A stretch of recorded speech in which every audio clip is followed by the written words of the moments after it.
Olá, boa noite. Mais uma quarta-feira para a gente tomar um cafezinho. Minha filha, um cafezinho bem quentinho, ó. Hoje tem cafezinho aqui na xícara. Ó, uma delícia. É como eu digo, como eu falei na semana passada, né? Um cafezinho, ele é tomado numa roda de conversa. O cafezinho é tomado não seja um grupo se reúne para tomar aquele cafezinho, aquela boa conversa, aquela boa animação. Mas hoje eu vou contar para vocês um cafezinho diferente. Um cafezinho mais fácil. Um cafezinho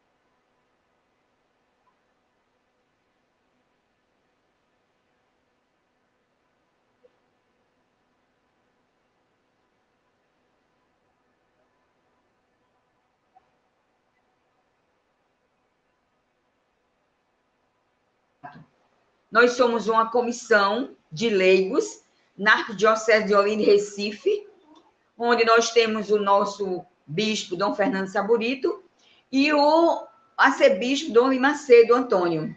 Então, é com muita alegria que nós temos essa comissão dentro da Arquidiocese, onde nós trabalhamos com as lideranças, onde nós temos uma pastoral do conjunto, onde nós vivenciamos tudo isso em que? Dentro das igrejas, nas paróquias, nas capelas, com o quê? Com apostolado, com texto dos homens, mãe rainha, renovação, enfim. Toda a dimensão da igreja, a comissão do laicato, ela é aquela articuladora para viver uma pastoral de conjunto. Então, hoje você vai ter essa experiência. Hoje você vai ouvir, vai aprender. Até bom que você pegue sua cadernetinha, sua canetinha e sua xicrinha de café para acompanhar tudo isso. Então, nessa noite nós estamos, a segunda noite nós estamos realizando, trazendo para a gente, para cada um de nós, essa importância da gente evangelizar dessa forma. Eu costumo dizer que nós estamos evangelizando em cima do telhado, lá nas antenas, lá nas redes sociais. É isso que Deus proporcionou para a gente, e louvado seja Deus por essas ferramentas que a gente vai tornando o Senhor Jesus mais conhecido. E eu creio que, dentro disso tudo, nós temos a primeira leiga, que é essa aqui. Essa é a primeira leiga, Nossa Senhora. E é com ela que a gente vai dar início agora a esse momento dessa live tão esperada, tão rezada, tão programada, que nós vamos realizar agora. Então, eu quero convidar agora, neste momento, a nossa presidente do Vicariato, Vitória de Santo Antão. Ela é essa que dispensou-se a estar conosco, a estar nessa missão, de leiga também.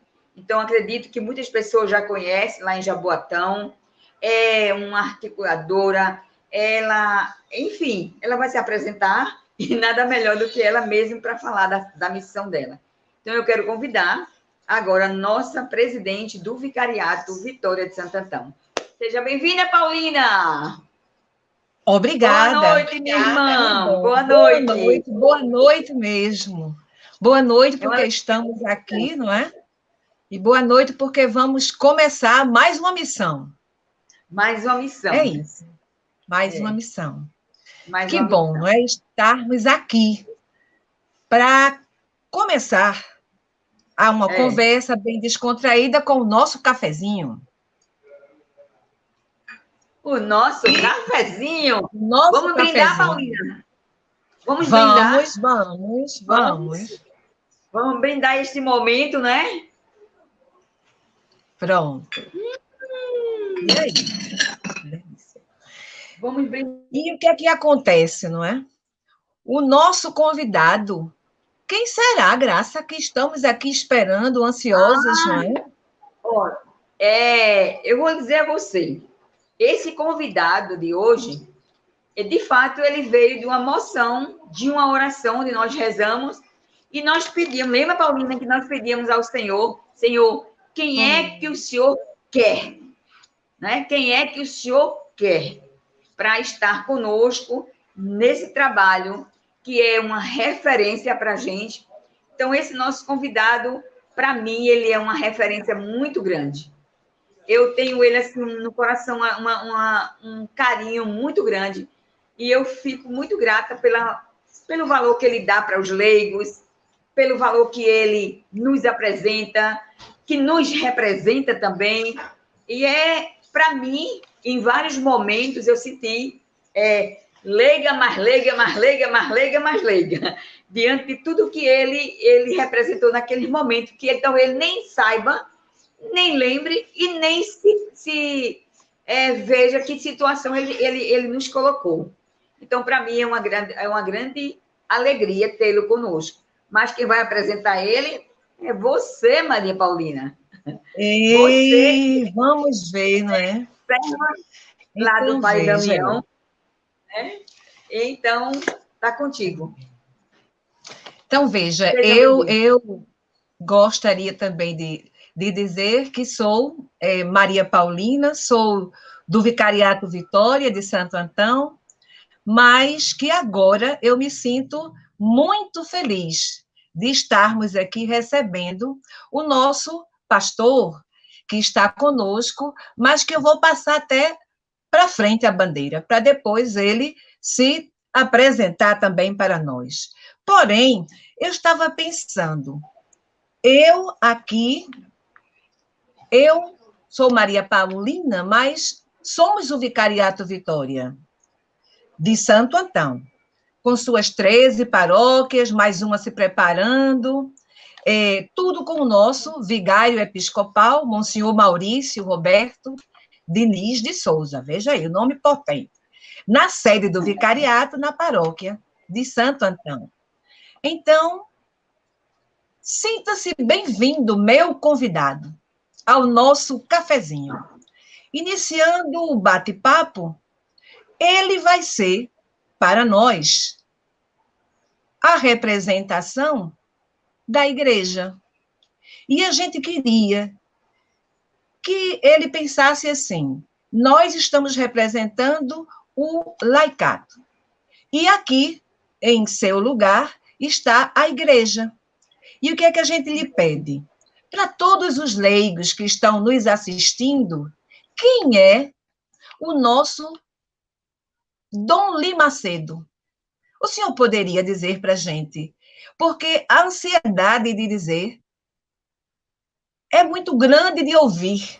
E então, como é que foi sua caminhada? Porque o senhor nasceu leigo, batizou-se, e aí crismou-se, era leigo. Como é que foi que aconteceu essa mudança para a gente perceber que o leigo, ele é a raiz da nossa igreja? Poderia partilhar um pouco? Com certeza, cara Maria Paulina, com certeza, nossa amiga Graça, que está aí coordenando também com você esse grande momento. Quando eu fui convidado, fiquei muito emocionado, porque eu gosto de estar com os leigos, o povão de Deus, o contato corpo a corpo com as pessoas, como fazia Jesus, que não parava quieto, estava sempre se comunicando, buscando se encontrar com as pessoas. Quando o Papa Francisco fala da igreja em saída, ele está lembrando o mandato de Jesus, ir pelo mundo inteiro e anunciar.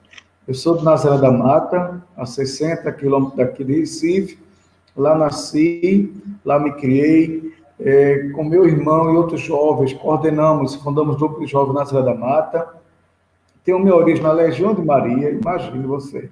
Então, é um dos grupos dos leigos organizados da sociedade. E ali, então, eu fui crescendo no compromisso com a igreja, entrando na liturgia, nos trabalhos de caridade, etc. E ali Deus, um dia, no Colégio Santa Cristina das Irmãs Damas Cristãs, em Nazaré, me fez um convite que eu resisti.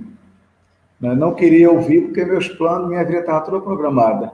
Então, não pensei que Deus pudesse sair de intervir. O que eu estava fazendo, eu vi com a vontade dele. Então, eu sou obediente a Deus. Mas Deus queria no outro nível. Então, as irmãs Maria do Carmo e Françoise apresentaram a realidade que no Brasil muitas pessoas passavam fome de alimento e fome da palavra de Deus.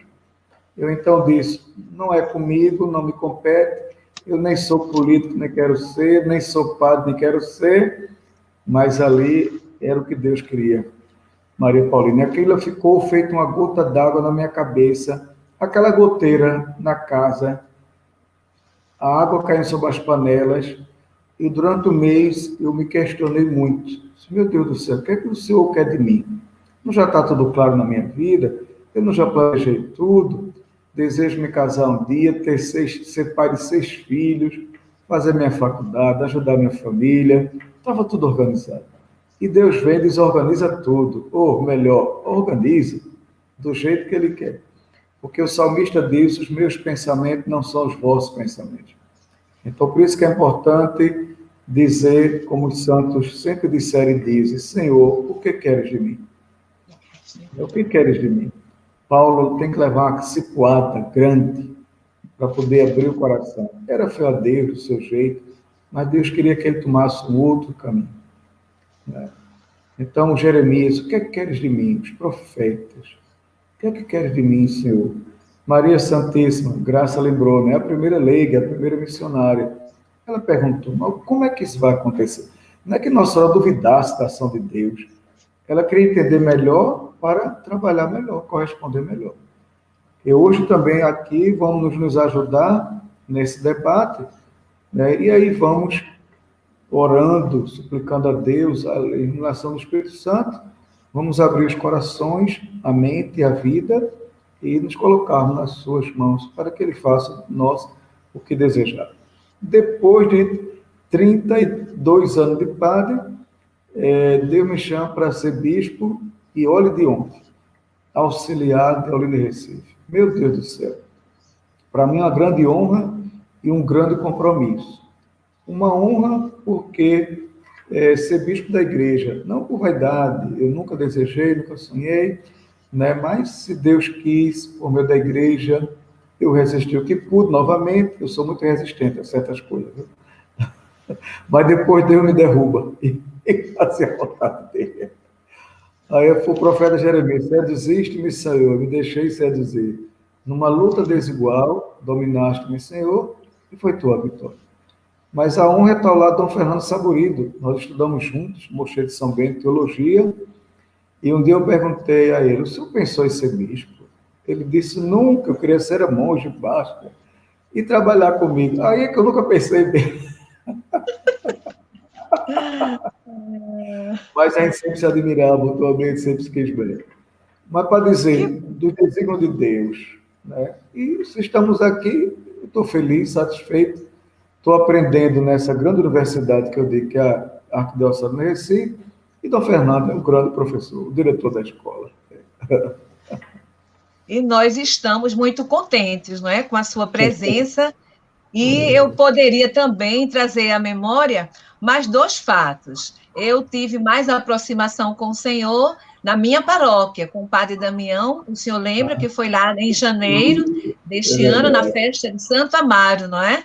E que na hora também a gente teve a honra de ser escolhida para dar as boas-vindas e falar alguma coisa sobre o Senhor. Eu disse, pronto, é aquele que se identifica com o social e que a gente ficou muito feliz em encontrá-lo mais uma vez. Por quê?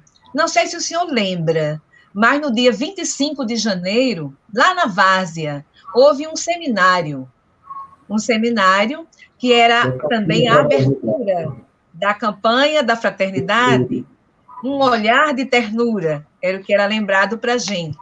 E foi-lhe pedido para fazer a abertura, dizer alguma coisa, não é? Pelo que a gente entendia, e o senhor disse. E ficou muito forte no meu coração.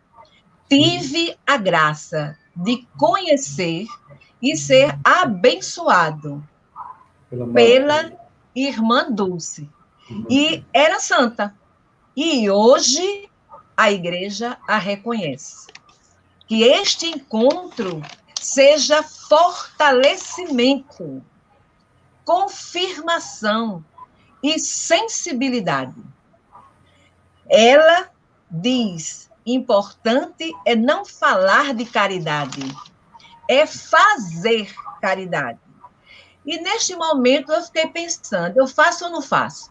Então, me senti livre para fazer justamente uma pegadinha aí, junto com essa fala da nossa querida santa irmã Dulce. Estamos aqui bem à vontade, não é? Tomando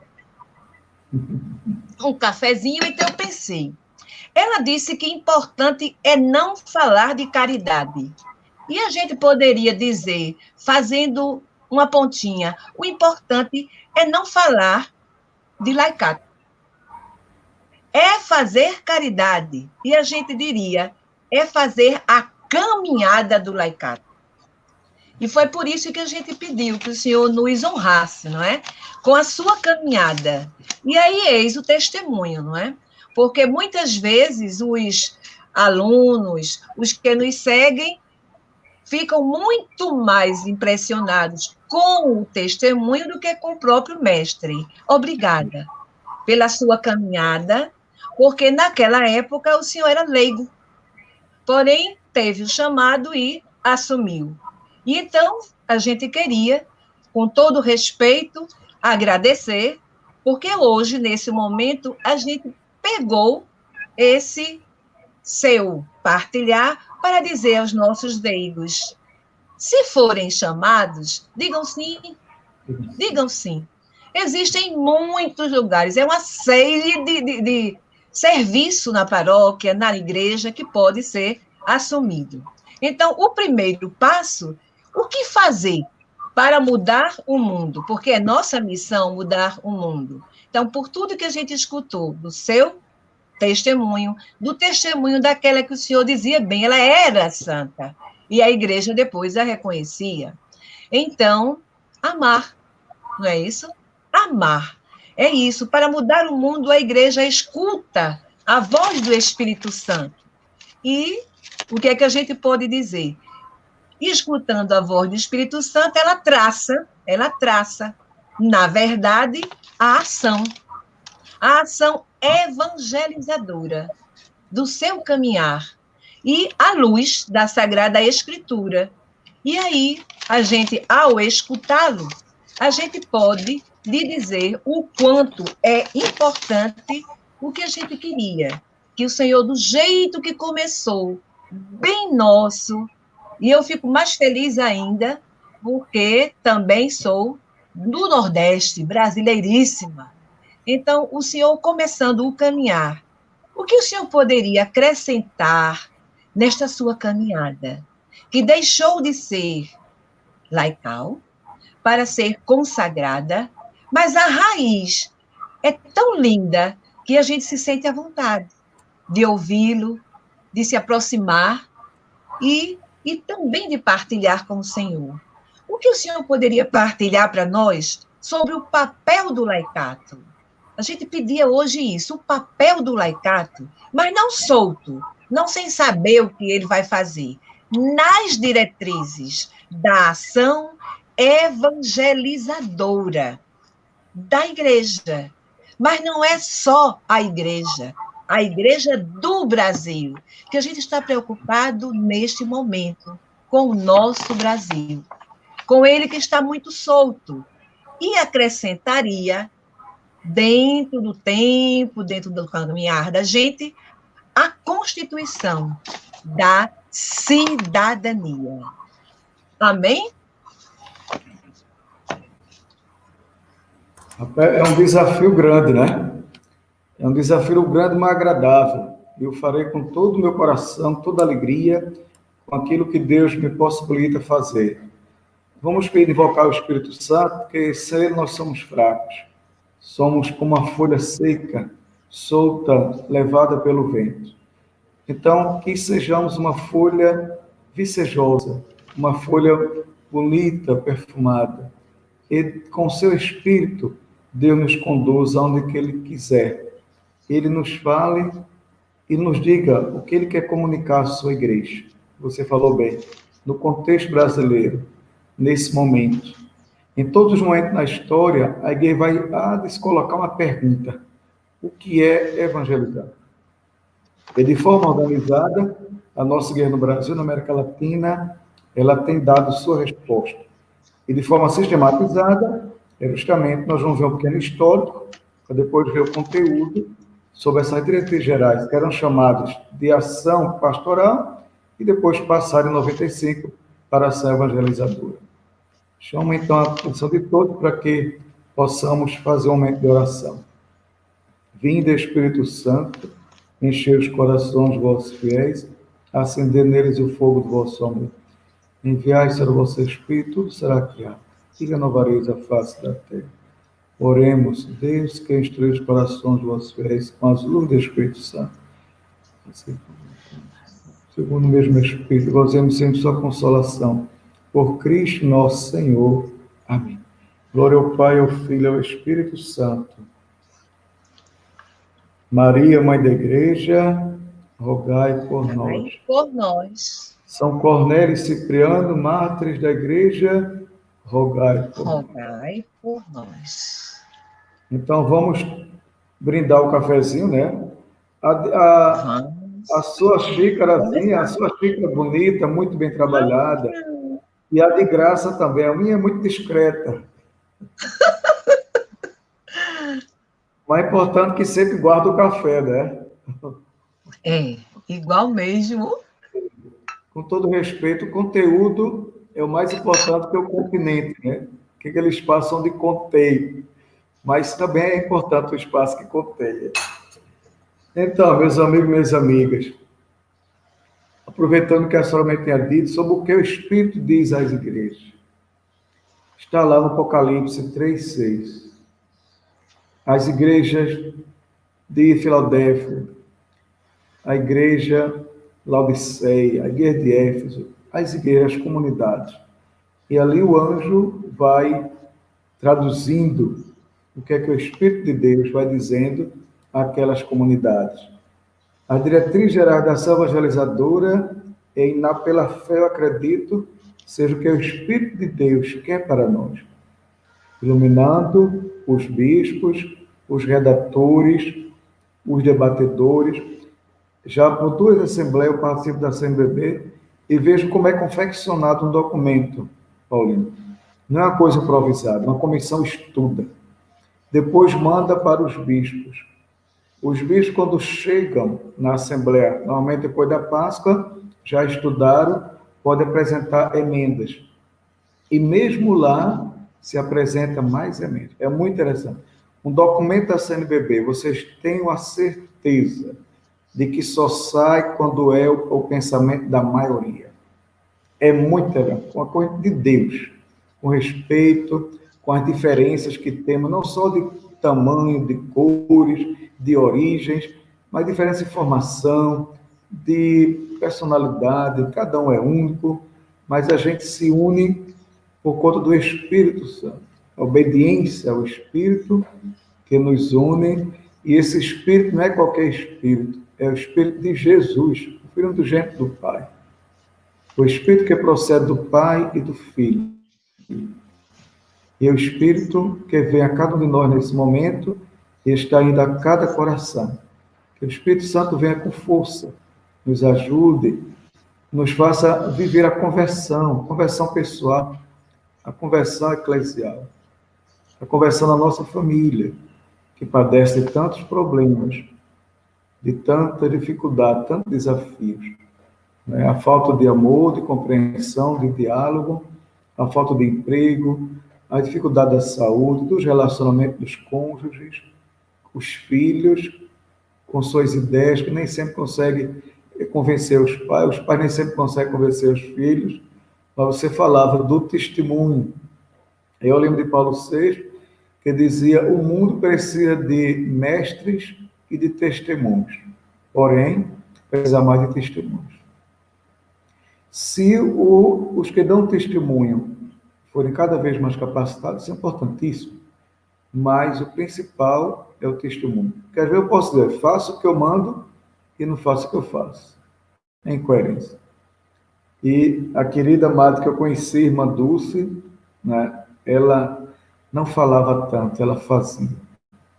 Então, ela dizia: olha, quem tem tempo para estar fofocando, para estar falando do outro, criticando, não tem tempo para amá-lo. Vamos amar a pessoa? Vamos amar? Vamos ver Cristo nela? E vamos admitir que ela é frágil tanto quanto nós. Quando cair essa ficha, aí a gente vai se entendendo. Então, o que o Espírito fala às igrejas? E aí nós vamos ver a questão das necessidades, que nós chamamos também desafios, num contexto histórico, não só geográfico, é histórico, é econômico, é político, é religioso. Então, isso é uma provocação que o Espírito também nos faz. No contexto do ambiente, da história, do tempo, as questões que nos envolvem, as relações humanas, interpessoais, das entidades. Então, tudo isso condiciona muita coisa. Porém, o Espírito nos liberta e nos conduz à verdade. Daí, Santo Irineu, no século II, dizia: o que não foi assumido pelo Verbo não foi remido. E Jesus assumiu todas as dimensões humanas. É interessante que as pastorais, os movimentos, vêm nos ajudar a assumir todas as dimensões humanas, a riqueza e a fragilidade humana. E Deus é tão maravilhoso que Ele não somente quis nos criar, mas Ele quis estar conosco e assumir a nossa natureza em seu Filho Jesus. Então, Deus é Deus, não tem pão no corpo. A nossa igreja no Brasil, ela tem uma história de planejamento muito importante. Esse planejamento vem como uma necessidade histórica, os bispos percebiam, mas não tinha ainda um caminho a percorrer. E aí o Papa João XXIII convocou a Igreja do Brasil para um plano chamado de emergência. E ali naquele plano, da década de 60, praticamente 1962, ali então se colocou a paróquia como o espaço de vida em que a pessoa se encontra para inserir-se na vida da igreja e no seu ministério e mistério de salvação. É na paróquia. A paróquia é o chão. É ali que estão as pastorais, os movimentos, congregando, não para estar disputando, meu movimento é melhor, minha pastoral é melhor, não. Todas são de Deus e todas devem se prestar um serviço de salvar a pessoa toda. Atenção, o homem é feito de espírito e carne, e corpo. Nós somos pessoas. A pessoa é um corpo cheio do Espírito Santo. O Espírito está em nós. A alma está em nós. Mas está num corpo localizado, situado. Então, o ser humano, por ser pessoa, tem essa característica, né, de confluir, sermos esse diálogo da alma e do corpo, da espiritualidade e da história, que se encontram, esse amálgamo, dá uma reciprocidade, um diálogo. Desde a fecundação, Deus nos deu um espírito, a alma. Então, o ser humano é algo muito especial. Depois, o Papa Paulo VI convida a igreja novamente a fazer o planejamento, ou dar continuidade. Aí é o plano pastoral que ele vai nos convidar a realizar, né? Aquele plano pastoral vai chegar ao plano pastoral do conjunto. Então, vai nos levar justamente, precisamente nele, vamos encontrar caminhos de inserção e caminhos para sermos apóstolos. Hoje a gente diz mais caminho para sermos discípulos missionários. É a linguagem de Aparecida, quer dizer, da Conferência Aparecida 2007. Nós vamos ver daqui a pouco. Precisamos, então, nos inserir para, com o povo de Deus a caminho, transformar o mundo, transformar o ambiente em que habitamos.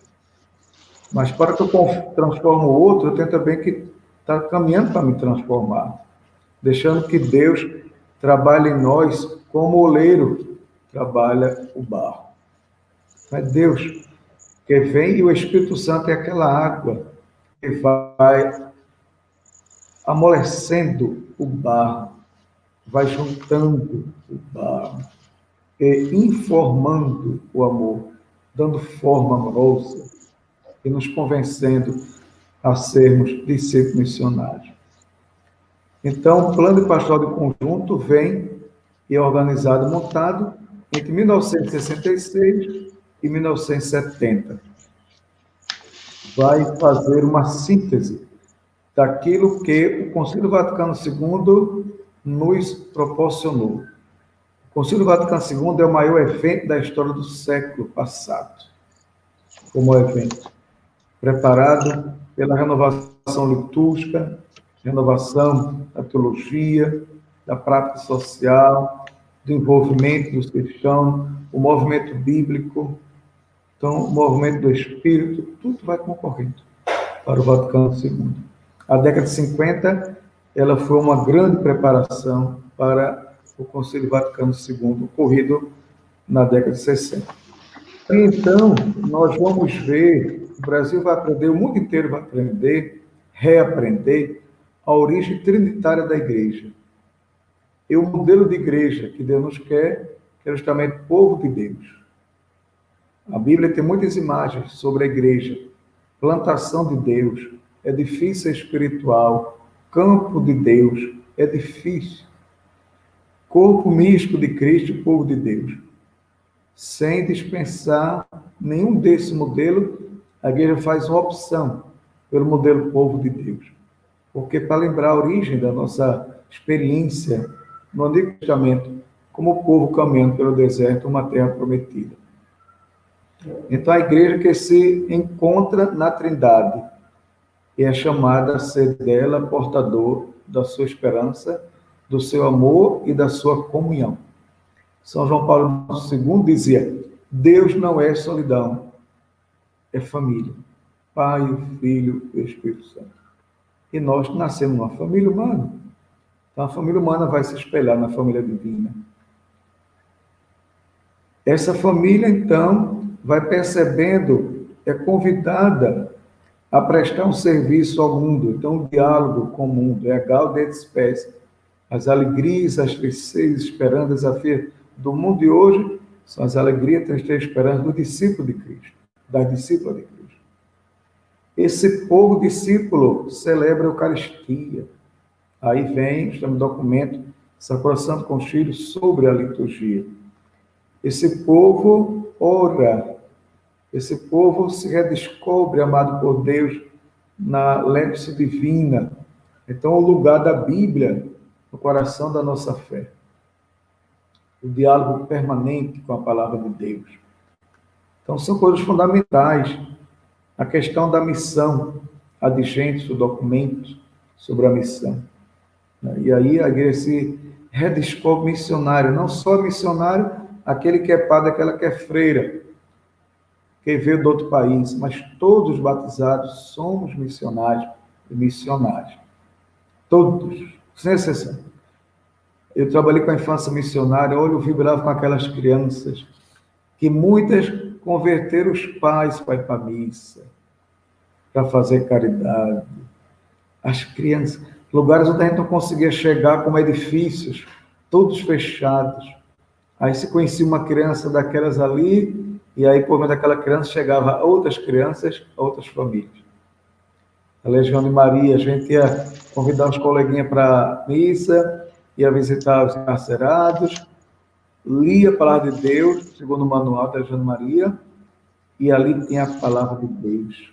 A gente sempre as mensagens, tudo, mas a Bíblia, o Novo Testamento, de modo particular.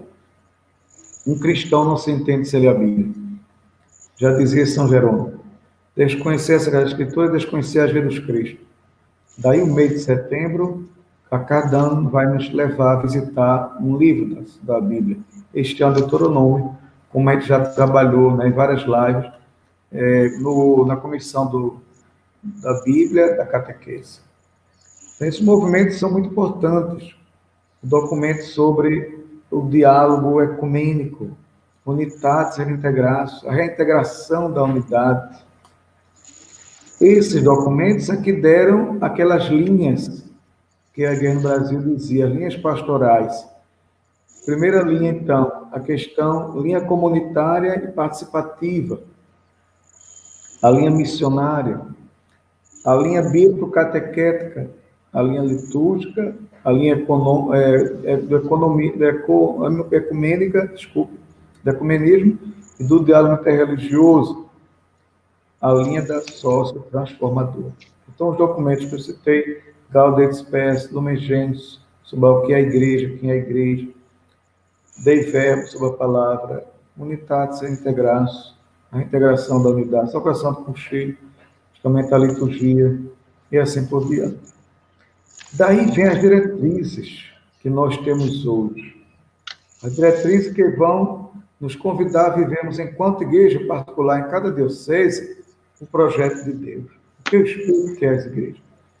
As diretrizes não substituem os planos pastorais das dioceses. A Arquidiocese de Recife tem o seu plano muito bem feito e que a gente precisa colocar em prática. Às vezes a gente nem lê, nem estuda.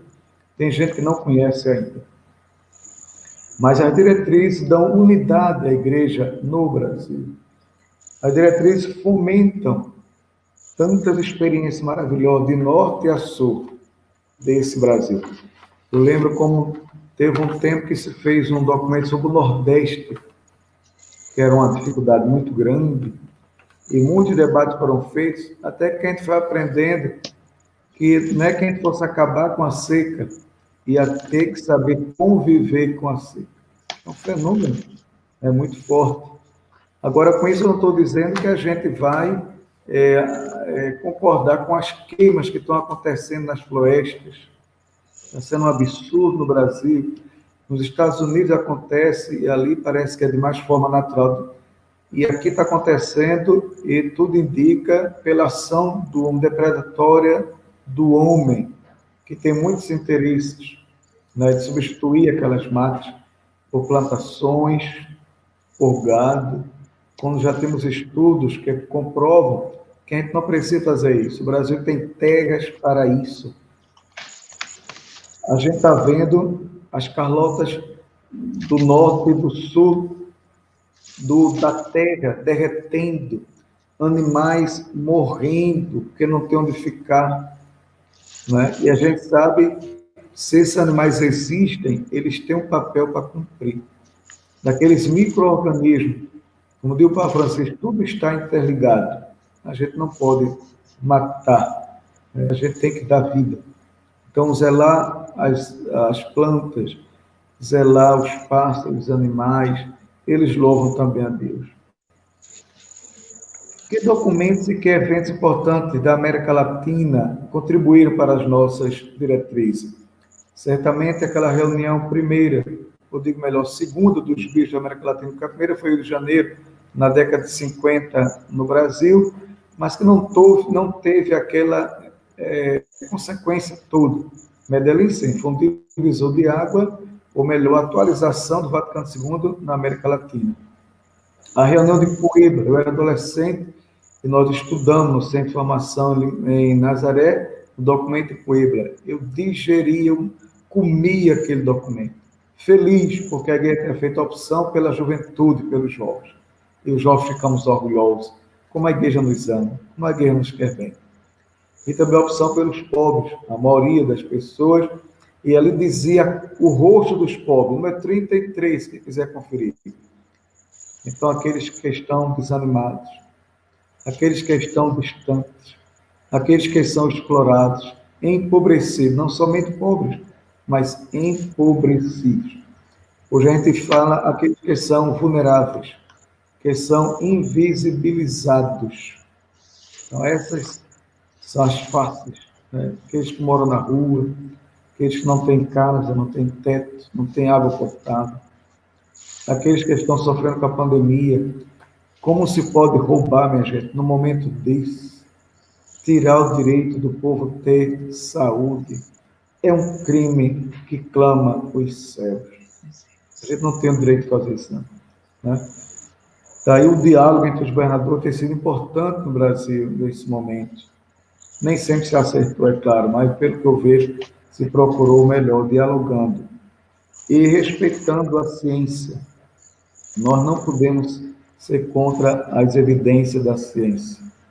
É claro que a igreja tem uma ética baseada na Sagrada Escritura, nos Santos Padres, que são aqueles primeiros que elaboraram nossa teologia.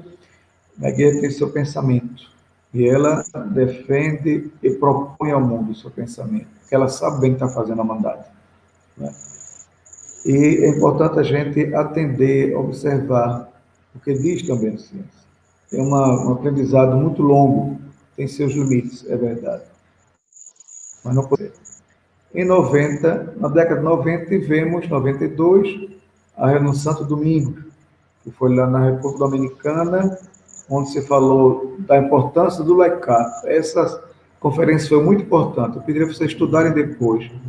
A Conferência Santo Domingo, que ali coloca o laicato e a enculturação, a cultura, um momento fabuloso. Cada momento, cada movimento desse reflete uma situação histórica e vai se acumulando, aprendendo.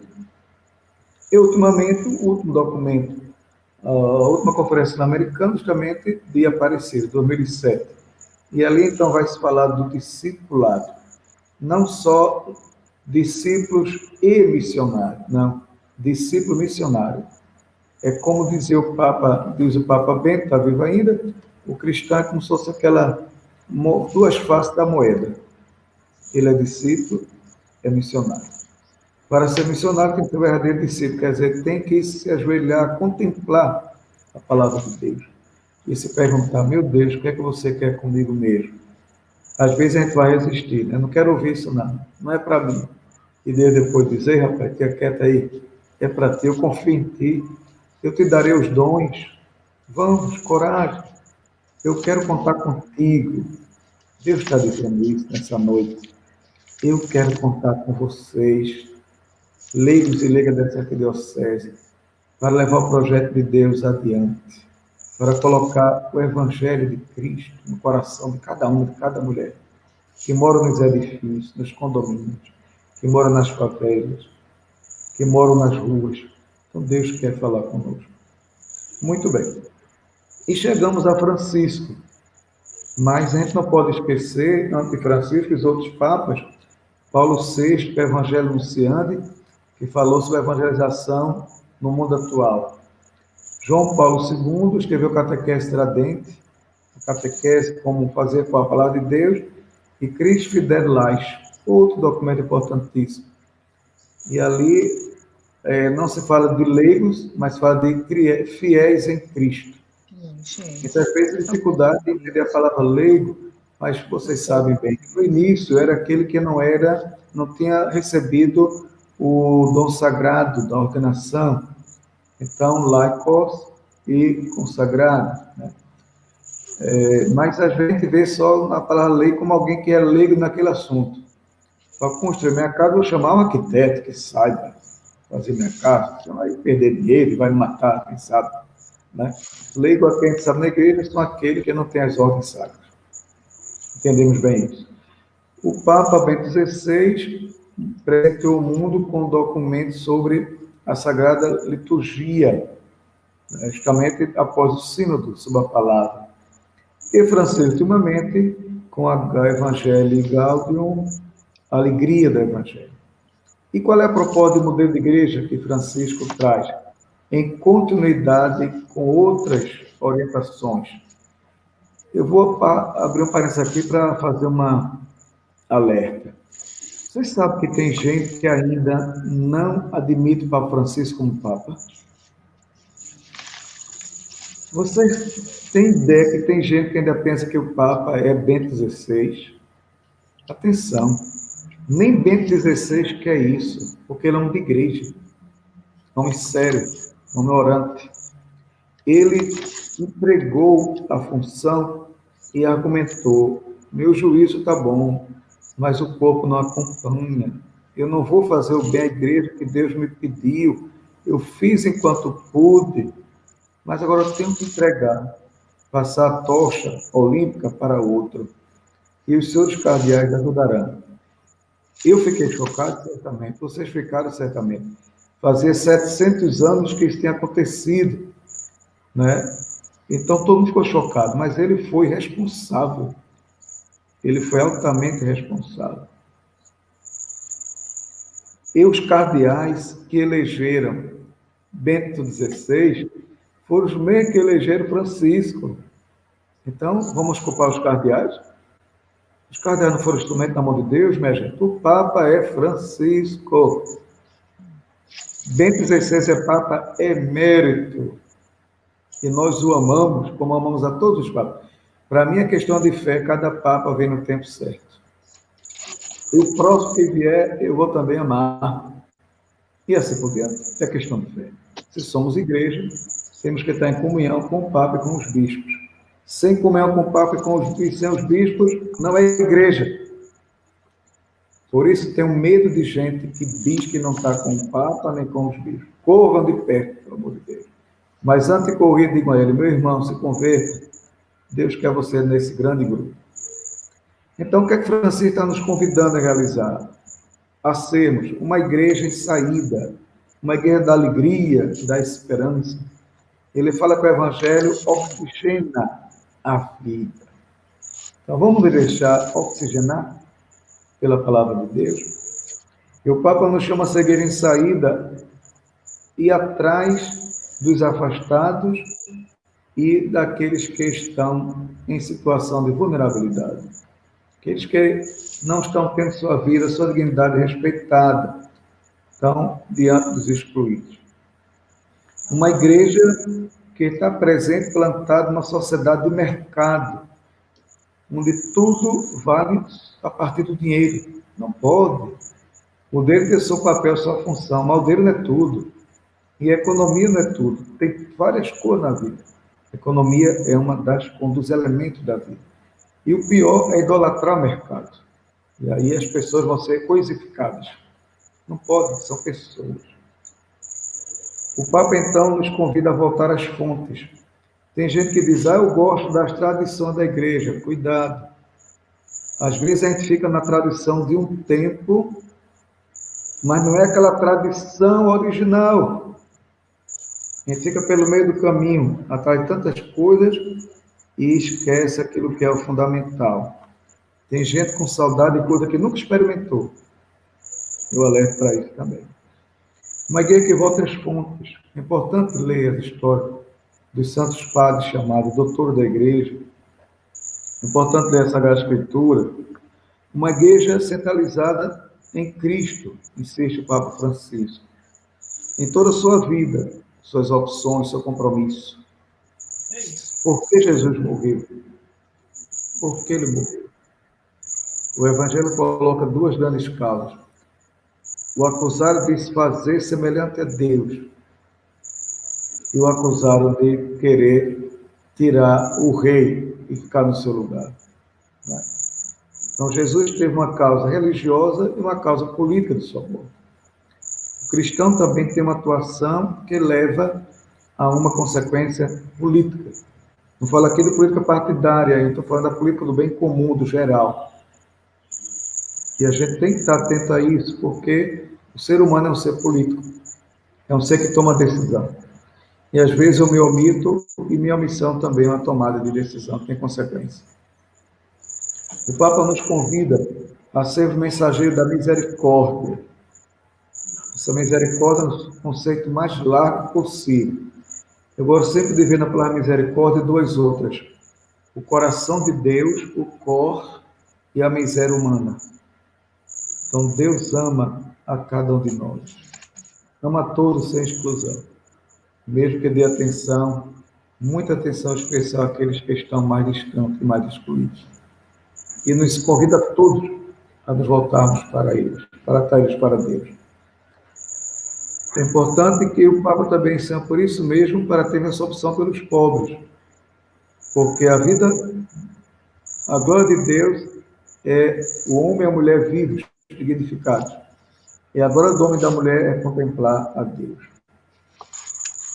O Papa chama a atenção da gente para uma igreja misericordiosa, uma igreja sinodal, de diálogo, de comunidade, uma igreja dura, aberta, acolhedora e inclusiva.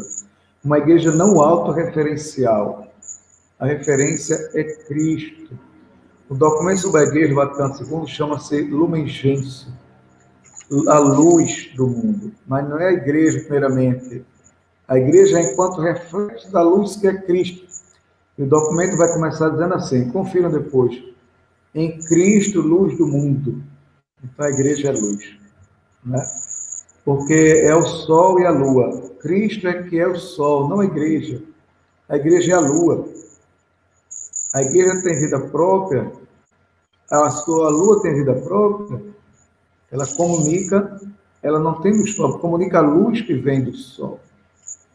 Mas depois ela adquire essa luz e comunica ao mundo. Então, a igreja é lua, né? Que se torna sol também, nas devidas medidas. Caminhamos, então, para a questão da conversão pessoal e pastoral. Tudo isso que eu estou dizendo, vocês vão perceber em todas as diretrizes gerais dessa evangelizadora. De modo particular, nas últimas, de 2011 a 2015, e justamente a de 2015 a 2019, e aqui vamos falar um pouquinho também, que são as de 19 a 23. As últimas diretrizes, que estão no documento da CNBB número 109. Vocês poderão adquirir, procurar nas editoras católicas esse documento muito rico. E aqui a gente vai aprender muita coisa. Documento 109. É importante perceber que esse documento faz algumas perguntas, como nas últimas diretrizes. Onde estamos? Qual é o chão? Qual é a realidade que estamos? Sobre as nossas urgências, aquilo que é mais urgente, no âmbito pessoal, comunitário e social. O que queremos alcançar com a nossa atuação? Como vamos agir? O que vamos fazer? E aí, a renovação das estruturas da igreja. O Papa falará de estrutura caduca. Portanto, a necessidade de conversão pessoal e de conversão pastoral estrutural. As diretrizes da ação evangelizadora, elas vão nos apontar para a igreja estado permanente de missão. Uma igreja casa de iniciação cristã. Não basta ser só batizado, precisamos ser iniciados. Iniciado é alguém que conhece e adere a. É importante a gente se deixar laçar por Cristo, como Paulo se deixou. Às vezes eu sou cristão por questão social, de tradição, e a convicção. E a gente vai se descobrindo, vai exigindo da igreja formação, e muitas vezes a igreja oferece e a gente não vai, não participa. Ontem, hoje, amanhã, o clero está tendo formação sobre bioética, a questão da defesa da vida, a vida humana, a vida do cosmos, que é obra de Deus. Então, o zelo com as pessoas, a não aceitação do aborto, aquela polêmica toda que aconteceu. Então, são questões sérias. A questão ética da vida, o respeito à pessoa humana, o cuidado com ela, uma vida digna, uma vida verdadeiramente humana. A igreja, então, como casa de iniciação cristã, porque nos faz ter consciência de quem nós somos. Por isso que deve ter atenção quando for cantar aquele hino, ou minha senhora ou minha mãe, como coisa e propriedade vossa, não, Senhor, como filho, como filha. Coisa é a parede, não tem consciência de quem é. Coisa é a pedra.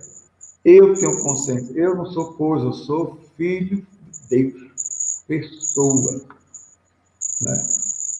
A gente, às vezes, canta coisa que não tem ideia do que está cantando, mas ele está passando uma ideia que é errônea, uma ideia que nos tira da realidade. O cristão não pode ser um alienado, tem que ser consciente, tem que estar a par das notícias da realidade do seu país, da sua comunidade. A igreja como lugar de animação bíblica da vida e da pastoral. A Bíblia no centro da vida cristã. Uma igreja, comunidade e comunidade.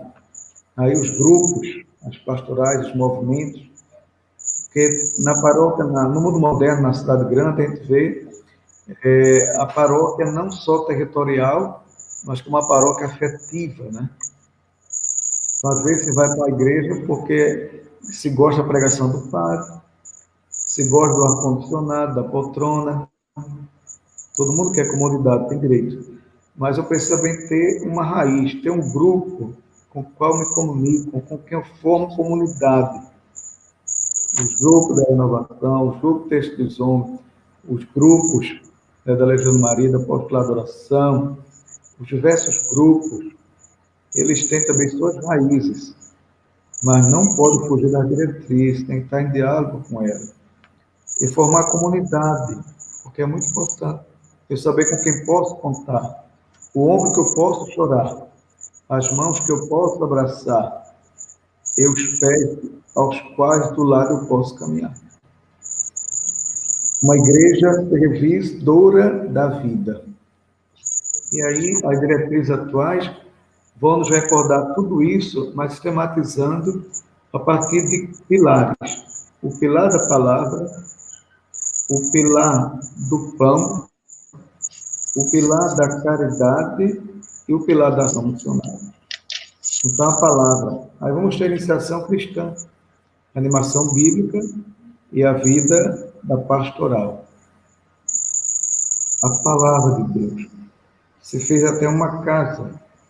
Né? Então, esse pilar da palavra é a base.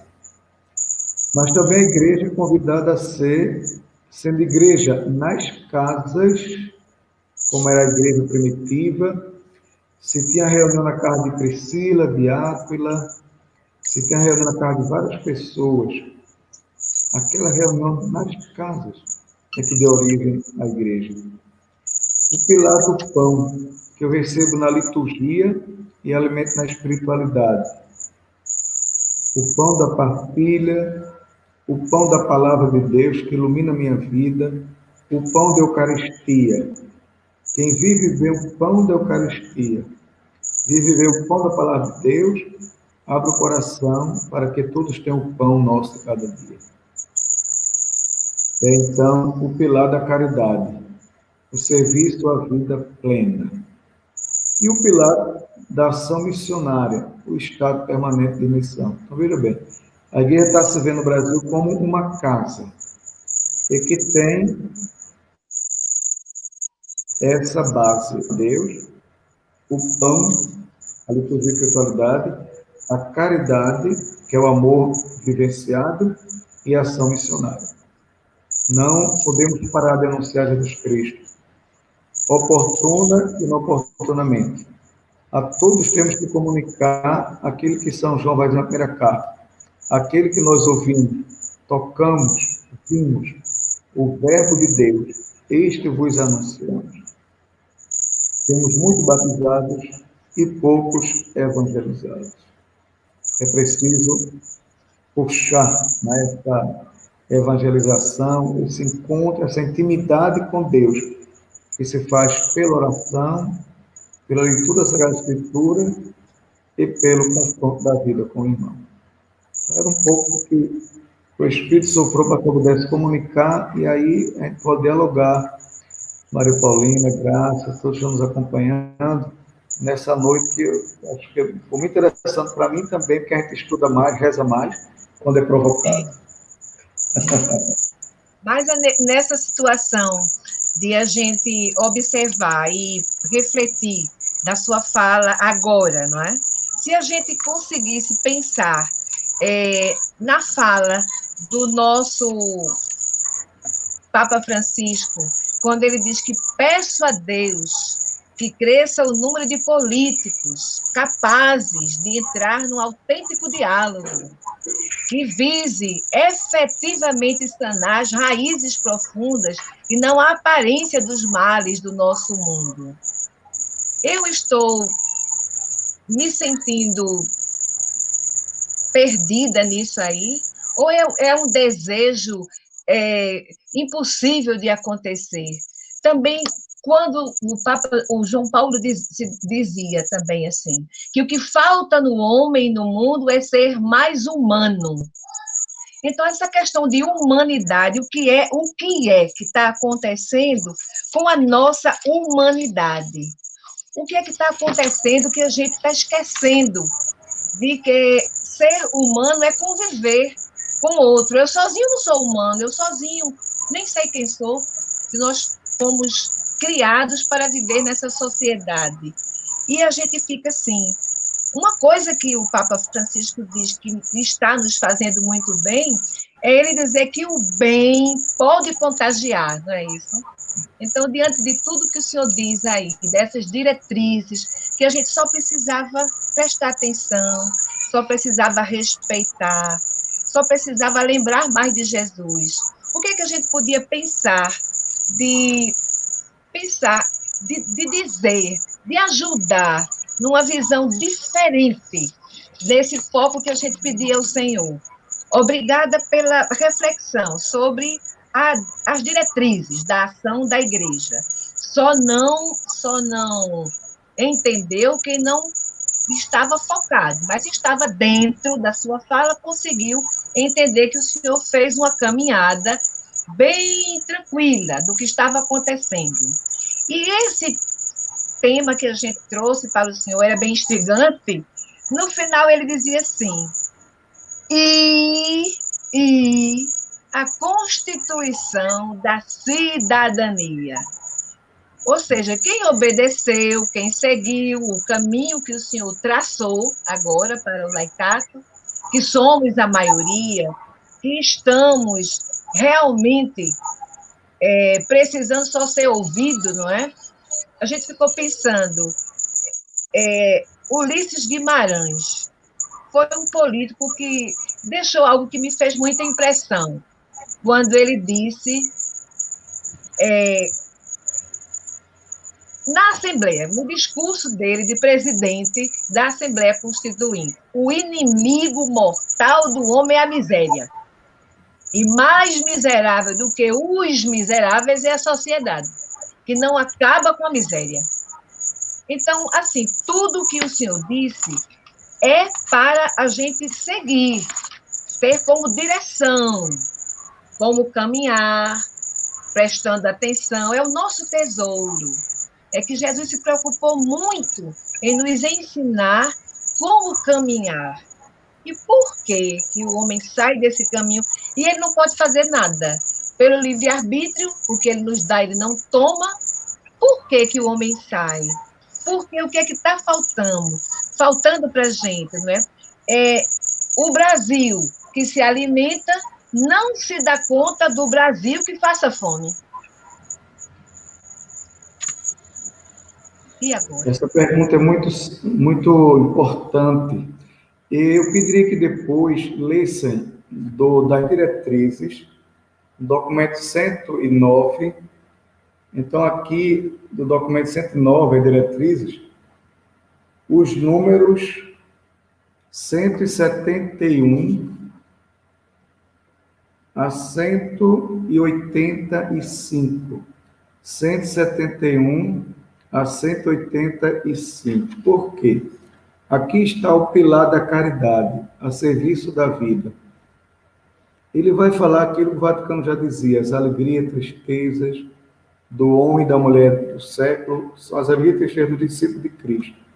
Então, se eu sou solidário como bom samaritano, se eu não alimento o pecado, o egoísmo, a corrupção, a ganância, eu vou chegar lá. Eu vou fazer aquele que o Ulisses Guimarães alertou, né? Ele que chamou a nossa cidadãncia, a nossa Carta Magna, a Constituição, de Constituição Cidadã. Ali está tudo. É muito rica. Agora é grande demais, mais de 500 artigos. Às vezes é presidencialista, às vezes é parlamentarista. A nossa Constituição é a cor de retalho. Mas ela é muito rica, é uma beleza, porque ela nos dá os passos e nos garante a liberdade responsável. Então, todos estamos abaixo da Constituição, abaixo da lei. E foi feito pelos nossos representantes de forma muito bela, muito participativa. As audiências com os indígenas, com os trabalhadores do campo, com os empresários, com os intelectuais, com os artistas. Então, ela tem de tudo.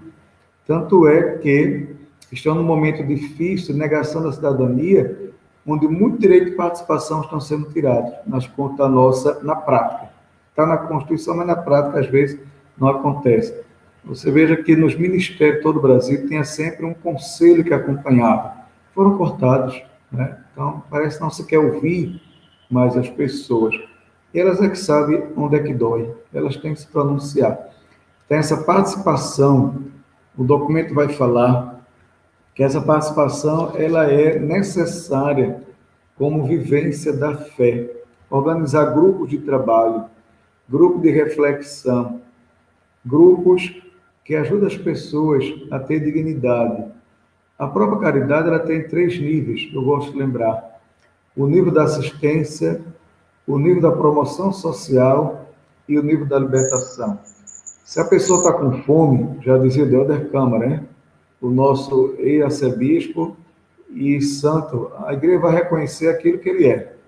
Então, entre nós tivemos um santo de Deus, um pastor ungido pelo Espírito Santo do Pai.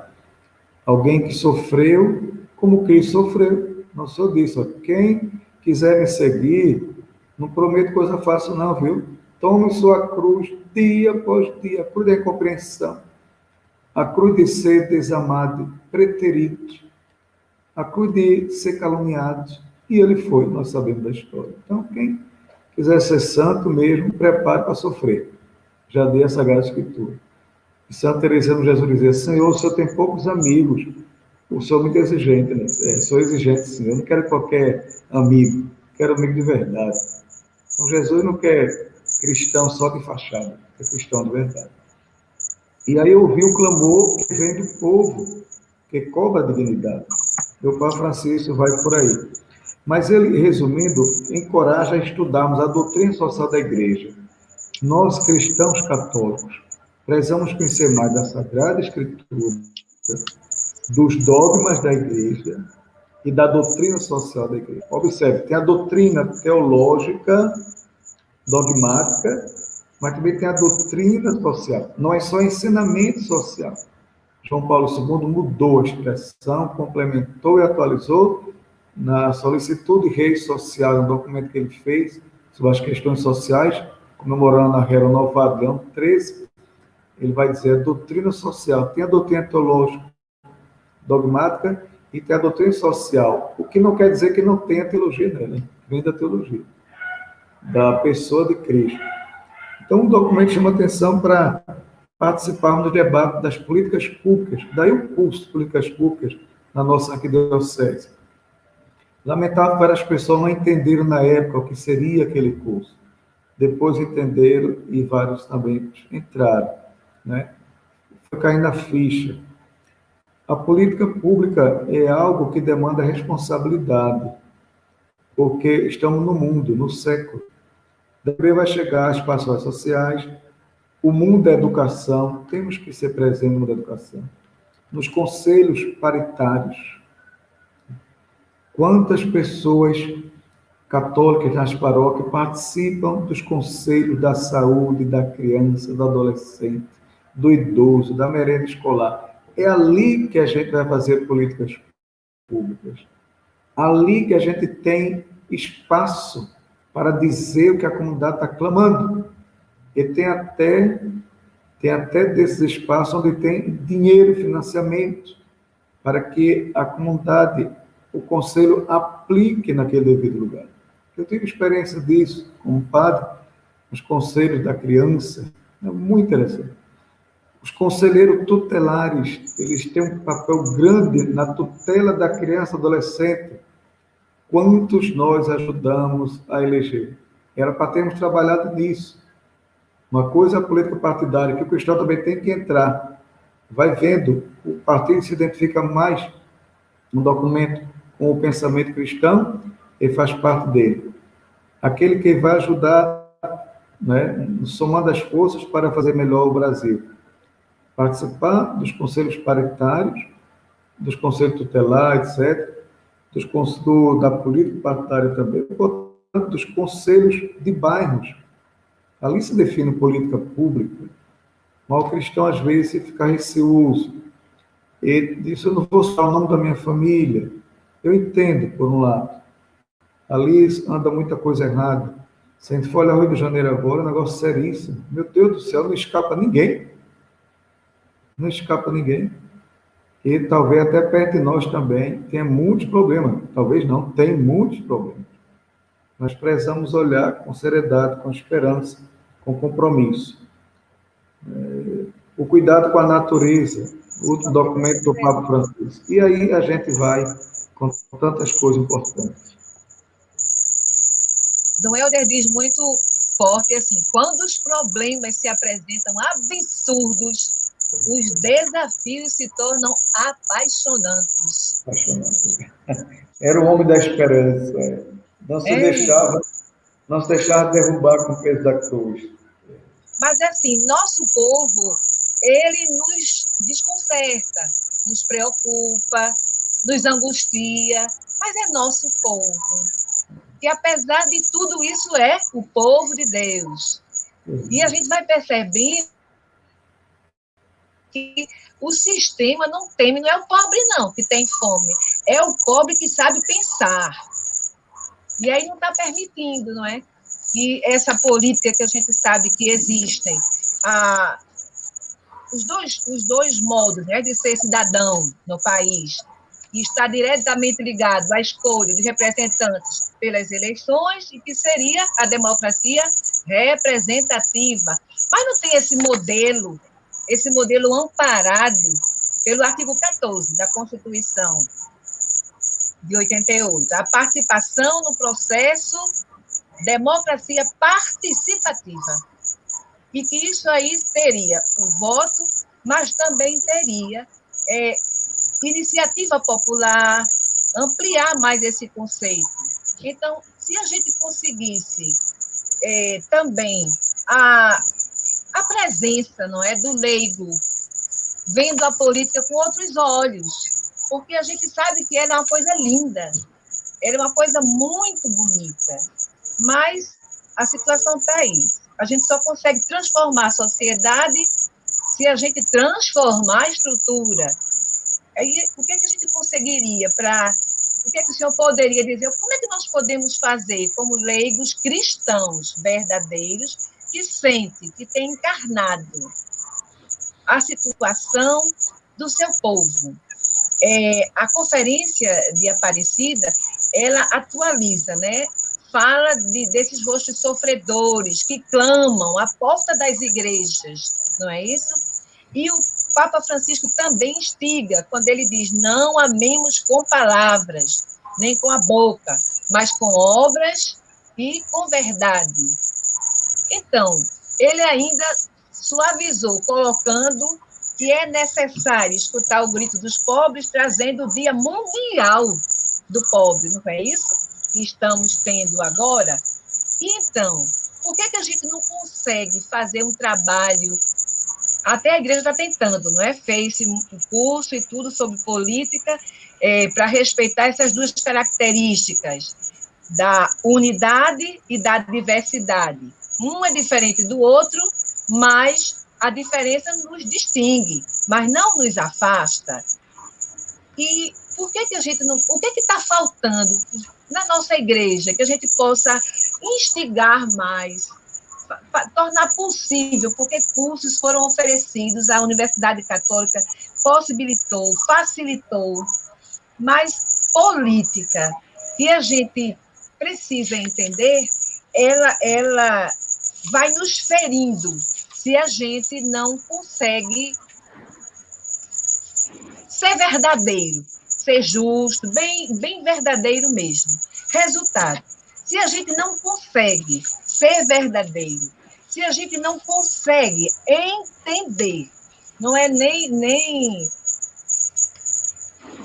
fazer muita coisa, é entender, assumir ativamente a cidadania em toda a sua plenitude, que ela brote do coração mesmo da missão da nossa igreja, inspirada no núcleo do Evangelho, nesse mistério da encarnação.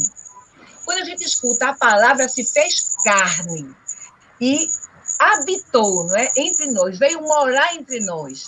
Quando a gente imagina que para encontrar e servir Deus devemos nos elevar, nos deixar, não nos interessar mais pelas coisas do mundo, então, resultado, nos evangelhos, o testemunho é esse, que o próprio Deus, ele desce e entra em nosso mundo. Por que a gente não consegue entender todos? Porque alguns ainda têm. Mas o leigo não é a maioria. O que a gente pode fazer agora? Porque a maioria sempre não é que tem mais força, não é? Não é a que ganha. Nós somos a maioria. Pode ser, pode não ser. Se ela for formada, qualificada e comprometida. Então, eu vejo dois problemas. A gente, às vezes, quer resolver as coisas em cima da hora. A gente quer formação política um mês antes de começar a campanha. Essa formação tem que ser a vida toda. Temos que estudar os documentos da igreja, estudar a Constituição. Tanto é que o curso de Políticas Públicas, organizado nesta arquidiocese, está tendo um tripé. A palavra de Deus, a Constituição e a conjuntura. É preciso juntar esses três elementos, a luz da palavra de Deus. Mas a conjuntura também nos é elemento para julgar, nos é elemento para nos posicionar. Por exemplo, como a gente querer resolver o problema da seca, não quando está chovendo, a gente quer resolver quando chega a seca. Não tem como, tem que pensar políticas públicas antes. Mas não só políticas públicas de governo, tem que ser de Estado. Qual é a diferença? Não é desse presidente ou aquele outro, não é desse governador ou aquele outro. Tem que estar na Constituição e ser colocado em prática. Os papas, desde Pio XII, de modo particular, e João XXIII confirmou, Paulo VI, Pio XII, já falei, João Paulo I, não teve tanto tempo, João Paulo II, Bento XVI e Francisco, eles dizem que a política é o mais alto grau da caridade. Quando eles estão dizendo isso, estão dizendo que o mais alto grau de amor é onde se pode olhar para as pessoas de frente, onde se pode respeitar a sua dignidade, não dar esmola, mas criar espaços de dignificação das pessoas. O mistério da encarnação, que a Sol lembrou bem, e por isso que eu escolhi como elemento episcopal, e o Verbo se fez carne, habitou entre nós, São João 14, chamei para isso, para que eu, como bispo, procure, primeiramente como cristão, depois como bispo, procure também me encarnar na situação de Deus me enviar. Ontem eu disse aos 2 diáconos que eu ordenei na Catedral de Olinda, o Fernando me deu essa grande graça, João e Elton, eles vão ser ordenados padre no mês de dezembro. Mas eu disse, o diácono tem que estar cuidando do altar, do anúncio da palavra, dos sacramentos, mas tem que dar atenção a todos os mensagens pastorais sociais. Porque quando o diaconato começou a existir, está lá no capítulo 6 dos Atos dos Apóstolos, surgiu por um conflito, por uma crise, porque se anunciava o evangelho e não se cuidava das viúvas, daquelas pessoas que estavam chegando no bloco também dos cristãos, dos gregos. Então, tinha que se dar atenção àquelas pessoas, servir às mesas. Mas os diáconos já começaram não só a servir nas mesas, serviram, mas também anunciaram. Então, o diácono é anunciador da palavra de Deus e é aquele que no dia a dia chama para se viver a caridade. Portanto, a diaconia é de toda a igreja. Observe, quem está ao lado do bispo no altar, muitas vezes 2 padres, vigário-geral, o bispo auxiliar, ao lado do bispo diocesano, né? Mas normalmente ficam 2 diáconos, para dizer seu bispo, o seu primeiro diácono da diocese. É como se dissesse ao bispo, o seu primeiro homem da caridade da diocese, da ternura de Deus. Aqueles que estão com dores profundas, com chagas profundas, o senhor deve ser o primeiro homem da caridade. Quem lhe vê deve sentir o perfume da caridade, o perfume do amor de Deus.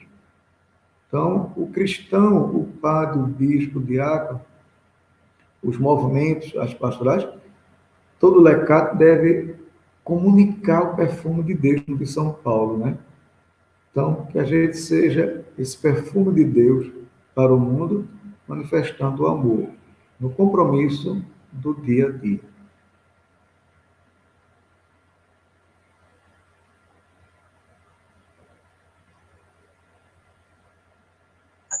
Finalizando o nosso cafezinho, né? Um pouquinho aí, só um pouquinho aí, ó. Eita, o café está esfriando, né? Vamos tomar um Tá pouco. então, Porque tem gente que está tomando chá também. No nosso, focando no nosso Papa Francisco, ele diz...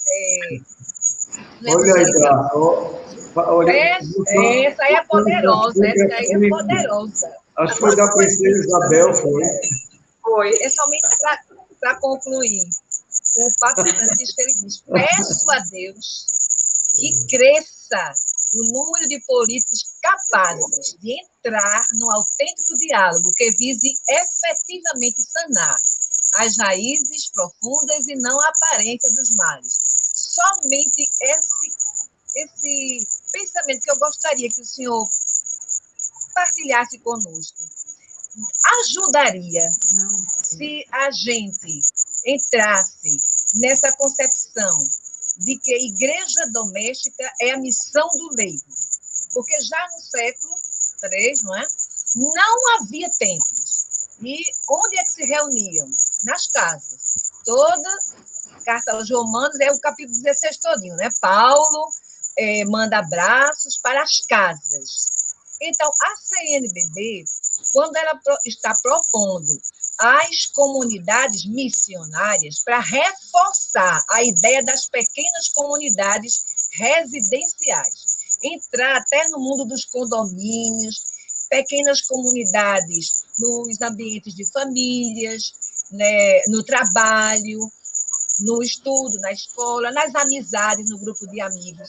O senhor acha que isso ajudaria muito, muito a igreja, se o laicato começasse a pensar nisso dele próprio? E porque Dom Fernando, numa das reuniões nossas, ele comentava que a devoção popular iria nos ajudar muito.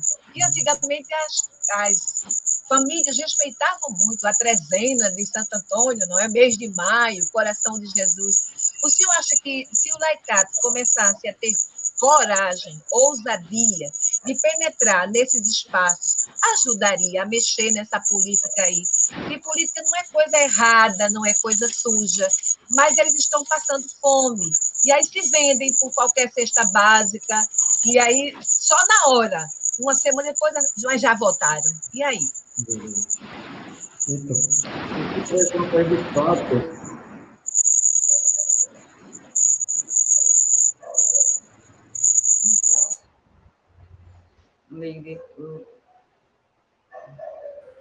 Justamente, temos que trabalhar as famílias, os grupos.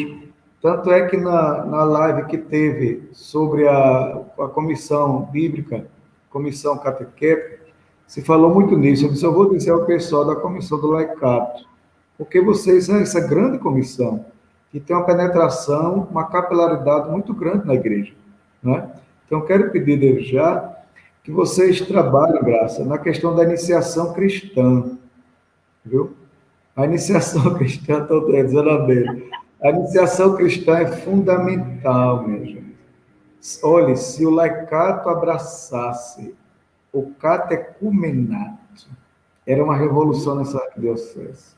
Eu coloco esse desafio para vocês, viu? Coloca esse desafio. Vamos nos unir aos catequistas, à comissão bíblica catequética, vamos dizer, nos ajudem.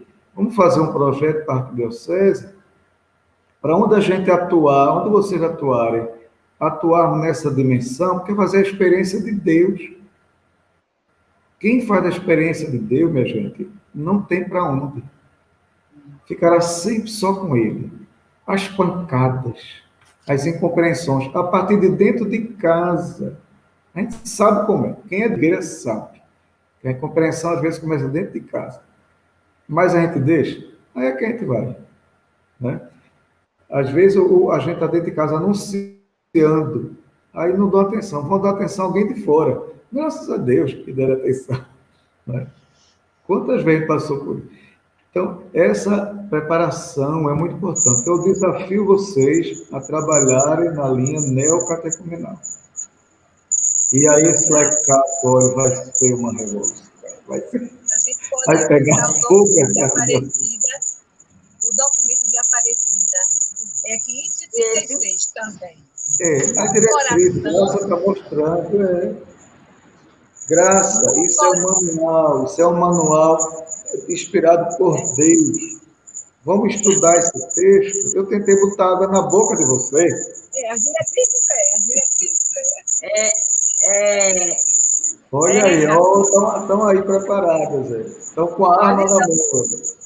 É uma pena, né, Dona Macedo, porque na Assembleia, né, que nós lá de Lagoa Seca, né, ficou tão assim, avivado dentro da nossa memória para a gente trabalhar justamente esse ano esse documento.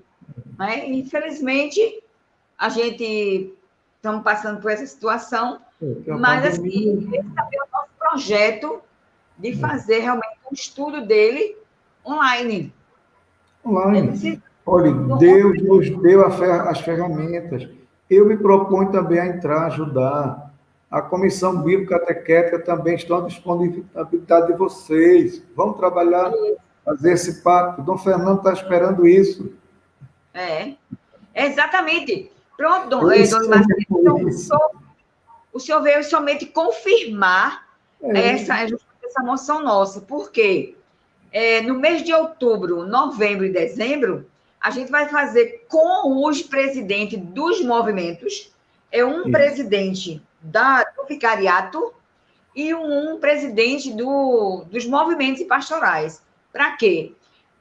Tendo um texto, eles vão ter um texto do documento 105, para justamente a gente retomar esse trabalho do documento 105, para justamente dentro desse documento, dentro desse estudo, a gente ir adentrando os demais. O texto base, que a gente precisa também estudar, o texto base também que ficou guardadinho na gaveta. Do mesmo jeito, esse aqui, e a gente tem que trabalhar justamente isso que a gente tem que fazer. Se for presencial, ótimo. Se não, a gente usa essas ferramentas mesmo. Escuta e vê quem quiser. Né? Olha, a Deus já entrou aí dando um recadinho para a gente, viu?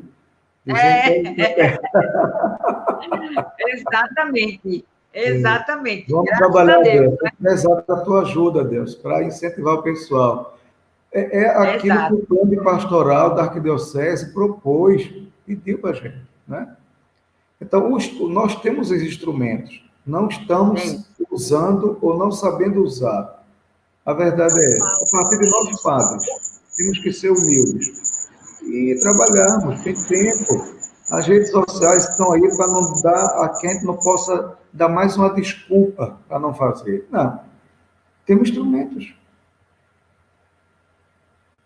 Graça, só um minutinho. A cultura, assim como a arte, a política, a economia e outras operações operações humanas, pode fazer o bem ou pode fazer o mal. Por isso, necessita das luzes da racionalidade divina. Isso quem nos diz, é um político muito querido, Higino Jordão. É muito importante a racionalidade divina. E aí, o senhor nos ajudou muito. Muito obrigada. Quando for necessário, estamos aqui juntos. O reino de Deus é o projeto para todos nós. E cada um tem seu lugar. Ninguém se sinta dispensado, não. Pelo contrário. Deus quer contar comigo e contigo. Deus conta contigo. Quando era adolescente, jovem ainda sou jovem da segunda juventude, né? Não sou mais adolescente. Nós cantávamos assim: Cristo conta com você, Cristo conta com você. Muita gente vive à toa, sem saber o que fazer, para Messi mais crescer. O Senhor precisa de operários disponíveis, bem contentes, para Messi florescer. Vamos lá. Cristo conta com você, Cristo conta com você, Cristo conta com você, Cristo conta comigo e com todos nós. É isso? Isso. Então, esse realmente, de fato, merece, Dom Limacedo, um cafezinho, ou não? Cafezinho. Merece um cafezinho. Eu estou humilhado com essa xícara dela, olha lá. Mas a minha também tem café. Não é bonita como a sua, mas tem café. A gente vai dar acabou por hoje. Ele falou aí no nomezinho do nosso chá. É o chá. Ele sempre tem sono, né? Eu tomo café para dormir às vezes, eu não tenho sono. Então, Dom Limacedo, eu acredito que o nosso conhecimento hoje avivou bem mais. O nosso desejo de acertar, de prosseguir, avivou mais com as suas palavras, quando o senhor falava muitas coisas ali, falando do invisibilizado. É sério. Essa foi a palavra que eu quero fechar com isso aí. Porque justamente a gente que vive no invisível, a gente tem que tornar agora, mais do que nunca, visível. É uma visibilidade de quê? Uma visibilidade de oração, de evangelização, de transparência, de disponibilidade e do serviço.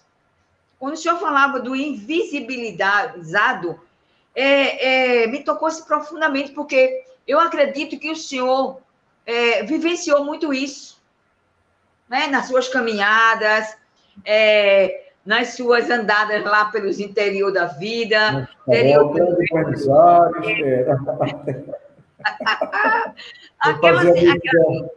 fazia missão por ali. Isso. Então, o senhor vivenciou isso. O senhor tem experiência do invisível, daquele irmão que está lá invisível, daquele irmão que está lá na roça, agarrado com a enxada, e quando se torna visível, é por alguma opção, que seja de uma situação que está vivendo, de uma doença, seja de que for, mas daquela situação, ele também nunca tornou-se visível. Então, quando o senhor falava que tinha, depois de 32 anos de sacerdote, aí o Senhor Jesus foi te buscar para ser bispo. Dá trabalho. E eu tive a graça de estar lá. Estava lá. Eu estive lá em Nazaré. Eu fui, alugamos aqui um transporte, e foi quem? Testemunha.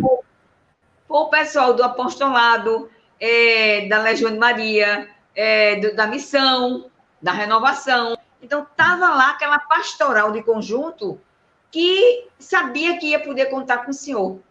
Então, para a gente foi um momento muito, muito profundo. E do Dom Fernando lhe dar essa posse, sabe? E quando o senhor vem para cá trabalhar com a gente, e eu escuto, vem para meus ouvidos a sua referência vindo de onde? De Nazaré, de Limoeiro, seja de todo aquele território, dos interior, lá de Jacaré, lá não sei de onde, lá de Jacaré, onde a minha família trouxe essa referência sua. E quando eles diziam assim, Graça, vocês ganharam um grande tesouro. A Arquidiocese de Recife ganhou um grande tesouro.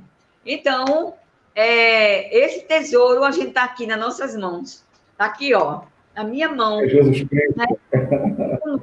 Trazendo para a gente essa visibilidade de caminhar na sua simplicidade, na sua responsabilidade, no seu amor àquilo que faz, nos dando valor, nos dando motivação, porque eu lhe digo, o Senhor, diante de todo mundo que está assistindo, o Senhor muitas vezes me motivou profundamente a prosseguir nessa comissão. O Senhor me motivou.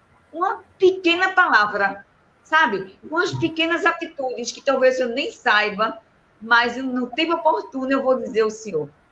Então, Dona Macedo, a comissão do Laicato só tem que lhe agradecer. E quando eu falo com o senhor, que o senhor diz assim, Graça, conte comigo. Na mesma hora eu passo para o grupo, gente, o bispo disse, ele pode contar com a gente. Do mesmo jeito é o Dom Fernando. Ele é o grande motivador, ele é o grande, dizer assim, quando ele me convidou, digo o senhor, passei 2 meses para dar essa resposta para ele. Maria. Roma não me deu essa chance, não. Cobrou logo a resposta. Não, o senhor não teve, não. Mas foi porque veio o Congresso Eucarístico, o Congresso Missionário, veio. Eu pensava que ele tinha esquecido. Aí, quando é um dia, aí me pede meu CPF. Então, meu querido, meu amado Dom... como chamam o senhor? Dom Lima. Eu não é? Sim. Lima, Padre Lima.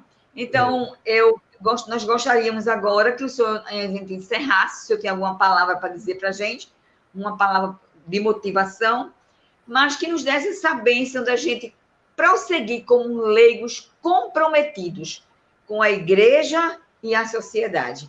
Então, é com muita alegria a você, Paulina, a Dom Limacedo, ter essa noite rica em informação e formação.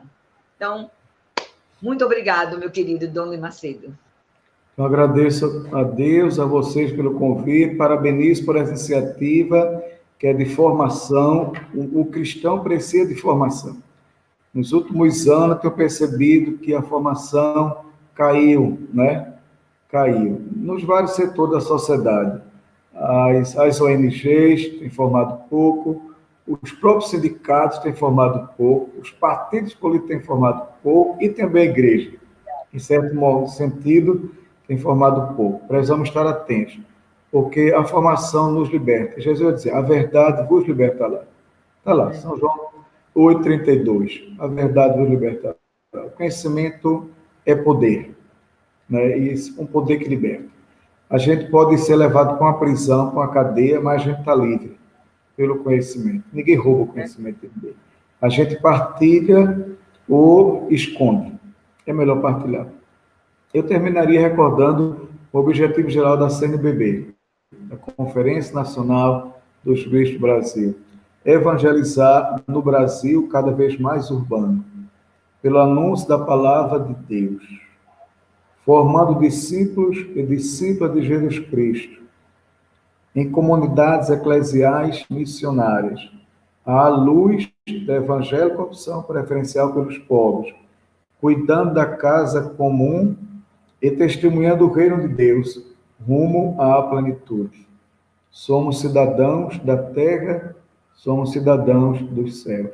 Quero agradecer a Alex também pela grande ajuda, pela parte técnica, todo o pessoal envolvido nesse trabalho.